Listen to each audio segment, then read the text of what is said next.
নমস্কাৰ ষ্টাডি অসমলৈ সকলোকে স্বাগতম। আজি আহিছোঁ আমি SSC GDৰ বিষয়ে কিছু কথা পাতিবলৈ।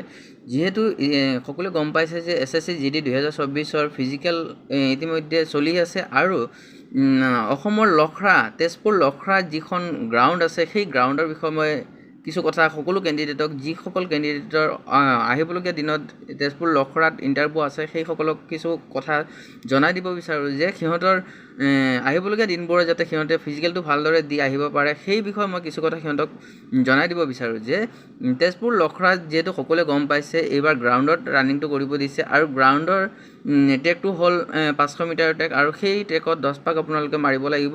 10 পাক মাৰোঁতে বহুতো ভেমেজালিৰ সৃষ্টি হয় কাৰণ পাকবোৰ গণা বহুতো কঠিন হৈ যায় কাৰণ ৰানিং কৰাৰ সময়ত পাকবোৰ গণি থকা মানে এজন কেণ্ডিডেটৰ কাৰণে বহুতো টাফ বুলি ক'ব পাৰি। সেয়েহে আপোনালোকে সেইটো কথা নাভাবি আপোনালোকে এতিয়াৰ পৰা যিসকলৰ এতিয়াও সপ্তাহ 10 দিনৰ পাছত আছে সিহঁতক ক'ব বিচাৰোঁ যে আপোনালোকে গ্ৰাউণ্ডত ৰানিংটো প্ৰেক্টিছটো কৰে যাতে তেতিয়াহে আপোনালোকে তাত গৈ গ্ৰাউণ্ডত ৰানিংটো কৰিবলৈ সহজ হৈ পৰিব কাৰণ বহুতো কেণ্ডিডেট তাত ফেইল হৈ আছে। যিহেতু সকলো কেণ্ডিডেটে ৰাস্তাত বা লং ৰানিং কৰি আছিলে আৰু 5 কিলোমিটাৰ যেতিয়া গ্ৰাউণ্ডত ৰানিং কৰিব দিয়ে তাত অলপ কষ্টও হয় আৰু ভেমেজালিৰ সৃষ্টি হয়। সেয়ে সকলো কেণ্ডিডেটক পুনৰবাৰ ক'ব বিচাৰোঁ যে আপোনালোকে এতিয়াও যিবোৰ কেণ্ডিডেটৰ কিছুদিন বাকী আছে সিহঁতক কৈ দিব বিচাৰোঁ যে আপোনালোকে এতিয়া গ্ৰাউণ্ডত অলপ প্ৰেক্টিছ কৰি লওক কাৰণ ৰানিংটো অলৰেডি আপোনালোকৰ আহি গৈছে আৰু লং ৰানিং নকৰি গ্ৰাউণ্ডত যদি অলপ প্ৰেক্টিছটো কৰি লয় তেতিয়া তাত আপোনালোকে সুবিধা হ'ব আৰু পাছ কৰাৰ পাৰ্চেণ্টেজ ধৰি লওক 45+ বুলি